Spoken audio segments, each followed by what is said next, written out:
Welcome back to the Type 4 install in a Type 1. Specifically, my bug. Cool. Anyways, yeah, I'm going to go ahead and try to actually bolt the intake manifolds. They're just, snug. The center bolt is a little tight. I haven't really fiddled with it yet.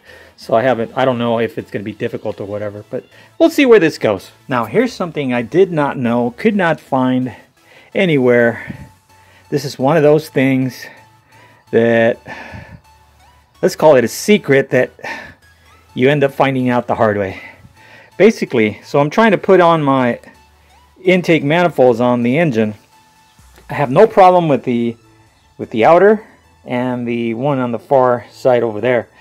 The one in the center at the bottom, there is no way, no room, no way, no how you can get to it unless you take the motor out, drop it a little bit, put it on the manifolds, tighten them all up, and then bring the motor back up and push it back in.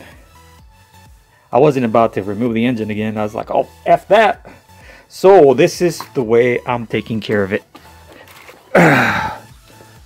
So basically I just removed my nuts right here, the bolts right here. I removed them and I just brought the engine down with the hydraulic jack, supported it with the hydraulic jack, and just brought it down, and now I have room to get to it. I can go with the ratchet, the swivel point, and I can get to the nut so I can bolt it in, the center one on the bottom. Okay, that's the way I did this. So you guys, when you have your engine, you've cleared most of the engine upwards, you're not seated yet, go ahead and install your intake manifolds. Yeah, it's not in the manual anywhere. Yeah. Okay, so basically I just saved you a bunch of time. Okay, so basically that's pretty much it on this one. There we go. Okay. She's tight.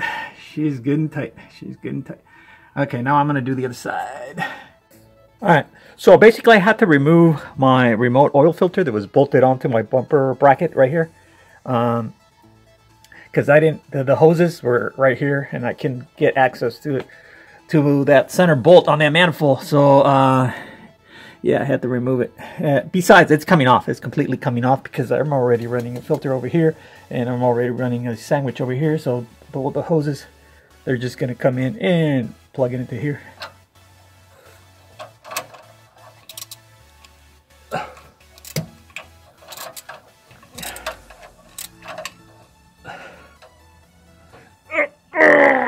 Okay, she's good and tight. Okay, I'm good. So now I'm going to put the bolts back on this chingadera thing. So I got the bolt in. Just make sure you're perfectly straight before you start threading them in. You don't want to cross thread these puppies, because if you do, you're in big trouble.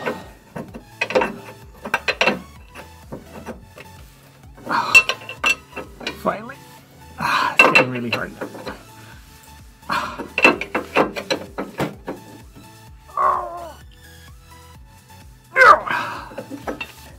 Manifolds are tight. Manifolds are tight. Those bottom two bolts, they're good and tight. I'm going to install the carburetors now. Finally. Okay, let's go ahead and install the studs for the intake manifolds since they're good and tight now. Okay, here's the little bag that came from CB Performance for all the hardware and bolts and stuff, so I can bolt on the carburetors. You can tell there's a short side and a long side. And all the bolts, I noticed that they're all 12 millimeter. So I need 4 per side, so I'm going to take 4. Oh, and this is where you want to be careful and not accidentally drop them in. Okay, that's my last one, last stud. I have to tighten up. That's better. Okay, she's starting to tighten up.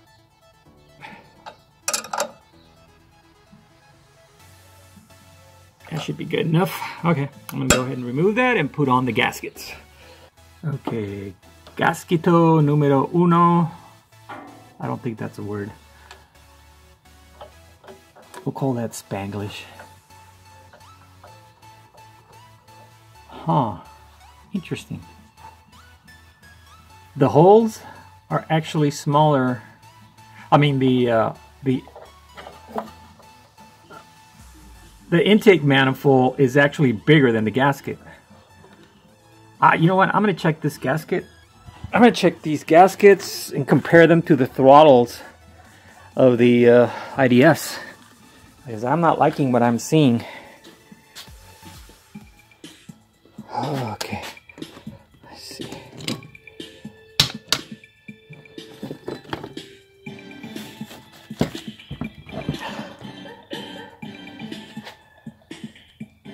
Yeah. They're a little tiny. These gaskets are too small for these IDFs. You know what? I have the original gaskets that came with this, so I'm not going to use the CB Performance gaskets on the intakes where it meets the carburetor. I'm going to use the original ones. Alright, so I got them. That's one set. This is the other set. Let's see if I can get these out with one hand. Of course I can. They're not one piece like the other guys, but at least, just look at that. They fit. Yeah, I'm probably going to use those instead of these. You know, these are nice, one piece. And yes, I can open these up. I know that. It's actually very simple to do. But I am kind of lazy today, and I don't want to modify nothing. Or at least I don't want to modify that. I'll modify something else. Anyways, I'm going to go ahead and use these instead.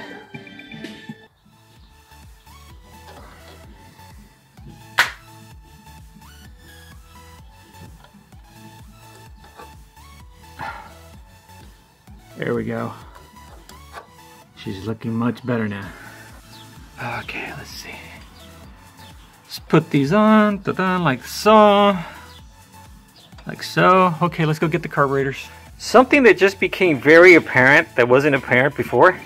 I have to move this adjustment screw, the throttle adjustment screw. I have to move it to this side. Luckily, it's got the threads for it, so it's not a big deal. Yeah, let's go ahead and do that real quick.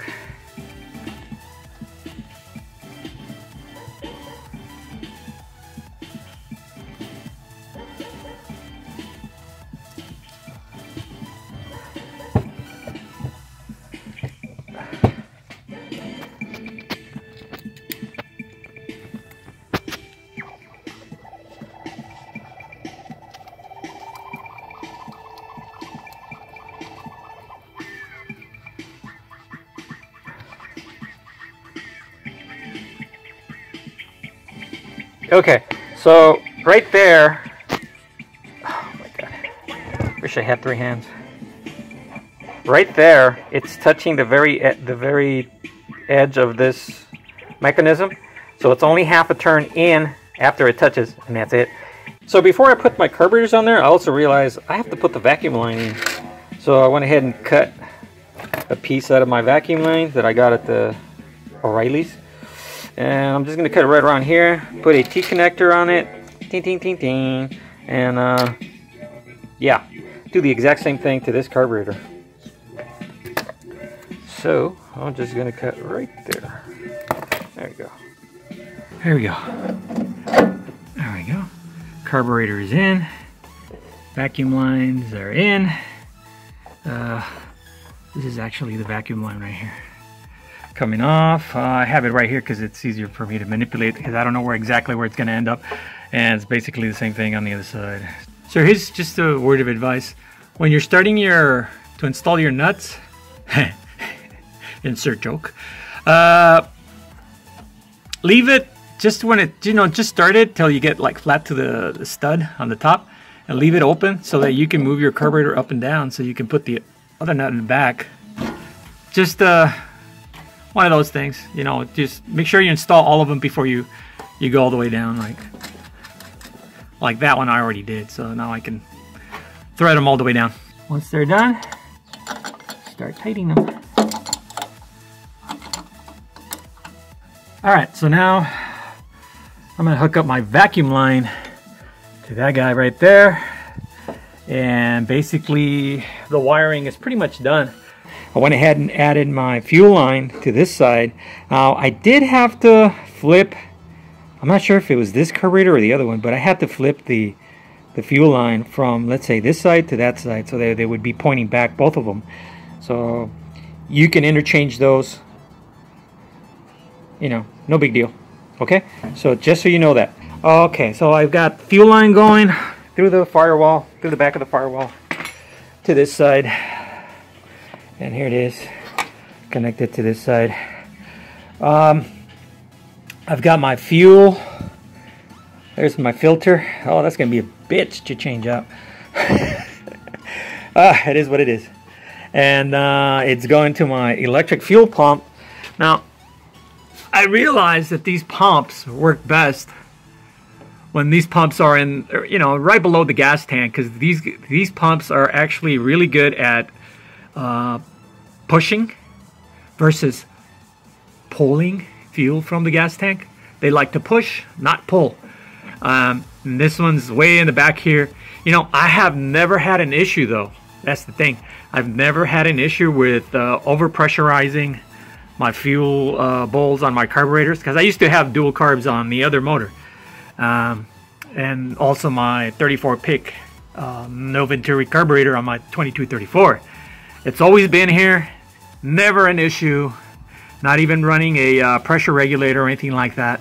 I don't think I should be fine. I should be fine. Although I'm going to keep an eye on my floats, see if they don't overflow because of this thing over pressurizing him. We'll see what happens. Let's see, where are we gonna go now? Okay, anyways, I'm gonna add another hose right here, another hose that's gonna go kind of like whoopie-doo and then down, and basically down here I'm gonna cut this line. Oh, let's go up here. There we go. I'm gonna probably put a T right here, put a T from here to the fuel pump. Okay, I just finished tightening these suckers up. I got fuel for my carburetors now. I just need to connect my power source over here. Actually, it goes right here.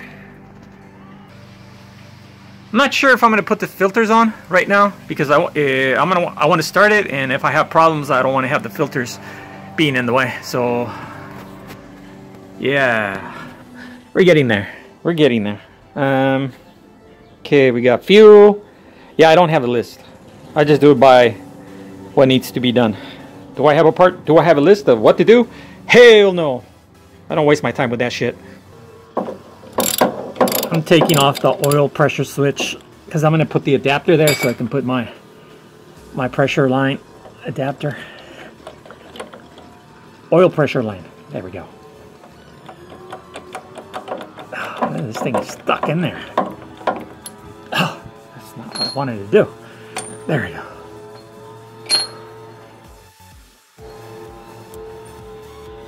There we go. There she is. She looks nasty. She looks tired. She looks like she wants to get retired. Yeah. Okay, let me go get the other one. Okay, so I'm here at my T1. This is the 2234. So what I need is this adapter so I can put it over there. I think it's an 11/16. Yeah, 11/16. Uh-oh. We're in deep doo-doo. This thing, there we go. That thing is spinning. Ah, great. How am I going to get that out? Great. So I managed to get it loose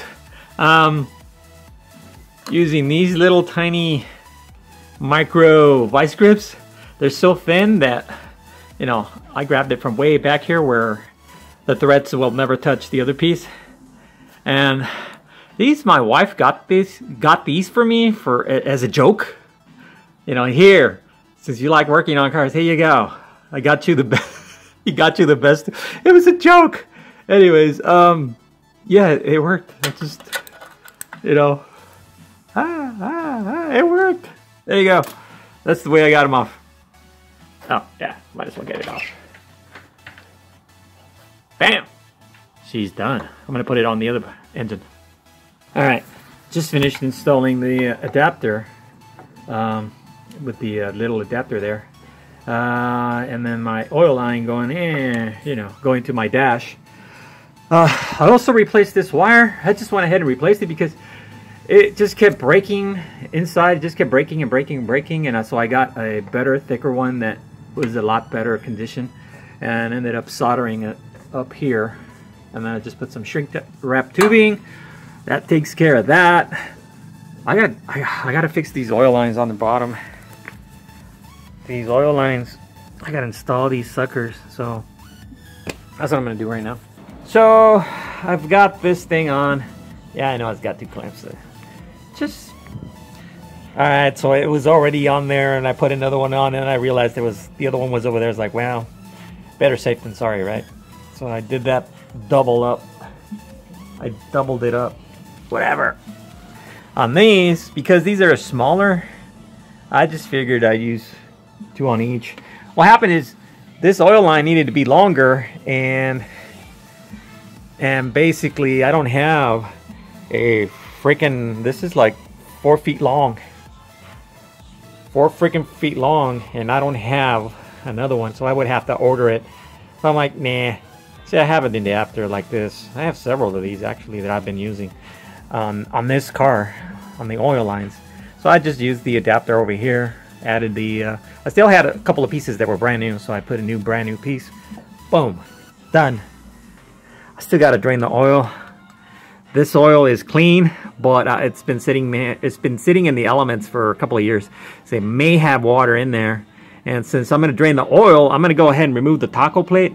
This is the so-called taco plate, and I'm going to solder the wire back on, the one that has the probing wire. This is just the ground. The probing wire is broken inside, so I'm going to remove that, solder it, put it back, and wire it up to my car. So I have a oil temperature sensor, plus I'm going to have a head temperature sensor.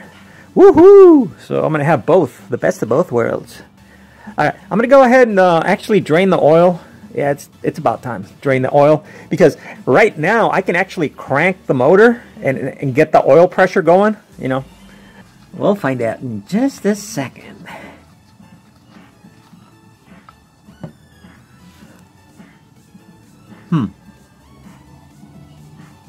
Doesn't look bad at all. A little dark. So, anyways, this is what I'm going to be doing with the taco plate here in just a minute. I'm just going to take these 2 bolts out, and there's a little piece of this piece of metal will come out. I'm not going to touch the actual taco plate.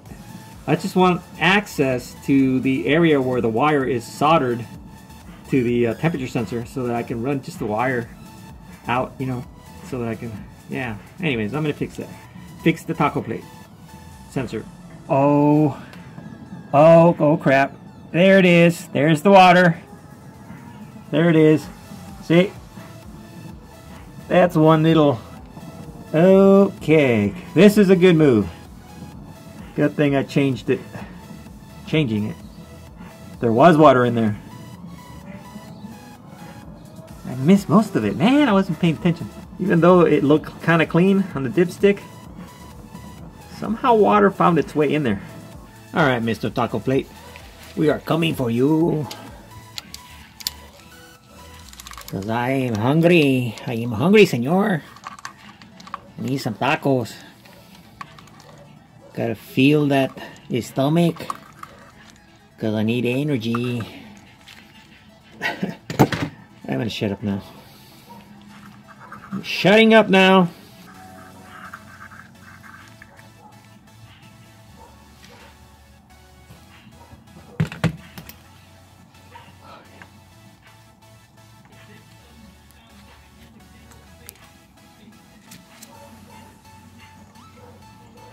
See, the thing is, I don't want to disturb the upper plate, because if I do, it's going to break the seal, and then I'm going to have a freaking oil leaking thingy, and I don't want to have an oil leak. So I am going to tighten this guy up, because I do not want this thing to come loose. You know what I'm saying? Yeah, just go with it. Say yes. I know what you mean.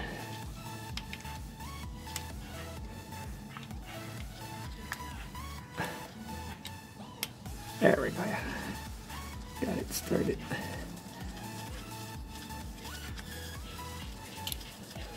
Thing is that I might have to remove it actually, you know, with the wrench. And by me messing around with that, I'm going to put pressure on it. That's going to cause it to break the seal, because it's got an O-ring, an orange O-ring. If it comes loose, I'm going to have to reseal it with silicone. Okay, got that snug.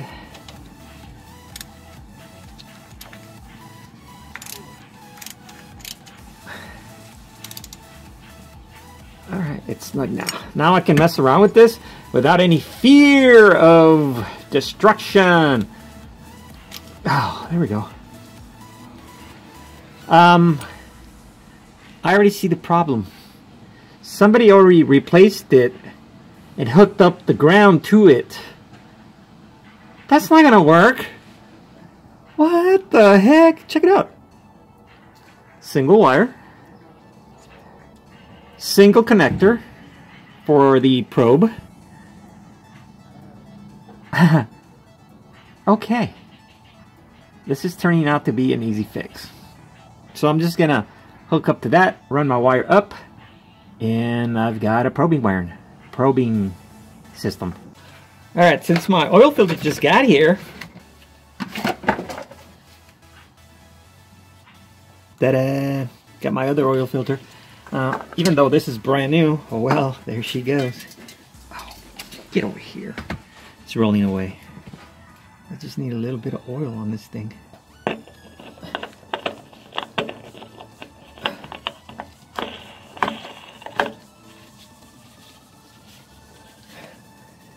gotta clean my hands, it's too slippery.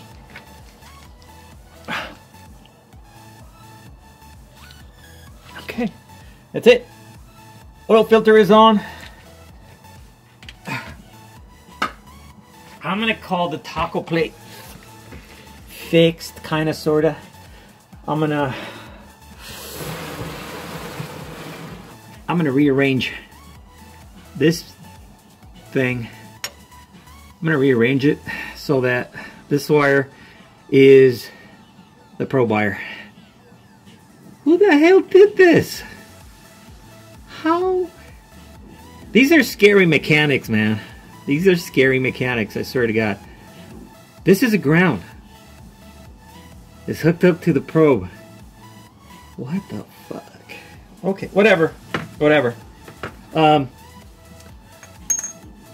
There's nothing wrong with it. I'm gonna hook up a wire to it. We're done. I'm gonna put it back together now. So I have my taco plate back together. I did use gray silicone right here. And on the inside of this plate also, just to make sure it doesn't leak. And on the threads of the bolts and the little copper washers, also I use some gray silicone just to make sure it doesn't leak. Went ahead and hooked it up. That little blue thing just got stuck there. Don't pay attention to it. It's just there for decorations. Yeah, that's it. Probing wire is going to go up to an existing connection already that I have up there. And I should have my oil temperature in working order. Now, what happened to the mustache bar right here? I went ahead and took it off because it was just too freaking low. And from the rear, it just looks silly. Really silly. It's like, no. So I just took it off. The hell with it. So I'm not going to use it. I'm going to go ahead and remove these brackets. Take them off. So that I can make my my shield that keeps the air from going up there and getting sucked up there. The tins, yeah, the tins for the pulley. Yeah, there you go. The tins for the pulley. It's late, man. I've been doing this all day. I'm just tired. Yeah, that's it. Yeah, let me finish the connection on that stupid wire because I need to get that running or in working order. I'm gonna go ahead and solder the probing wire. Solder. This wire is kind of contaminated. You can tell it has some sort of a like gray hue to the copper. So as long as I get a couple of strands really welded, it should be okay. Yeah, that's good enough. She's good. So I'm gonna wait until it cools down so I can pull down the shrink tubing and it should be fine. So I got the shrink wrap tubing on that thing. She's good. We got it pinched right there so it's not flopping in the air or whatever. She's hooked up at the taco plate. Yeah, I'm gonna go ahead and remove these puppies right here. That wire goes up here. It's already hooked up to my probe wire that goes straight to my dash. That goes to the dash. That's it. Okay, so my probing temperature probe should be functional. So I'm filling up the oil, right? Because I changed the oil. So I'm filling it up, and guess what happened? Oil came out of that hole. What the fuck? Oil came out of that hole. So I'm wondering if this hole over here, that one right there, I wonder if that one goes all the way into the case also. Not to mention the ones on the bottom. You serious? Like this one and that one. I hope that's the only one because I can plug that up, but you gotta be kidding me. Look at all the oil just dripping right there. It's just coming out. Yeah, it's like, what are you? Whatever. Okay, that's something else I didn't know. Now you guys, you know. You're gonna have to plug those fuckers up. Alright, so basically, yeah, I got this little wire. Check it out. It goes all the way into the case. That much wire goes in there. Yeah, it goes in straight into the case. Seriously. This one? No. This one? Nope.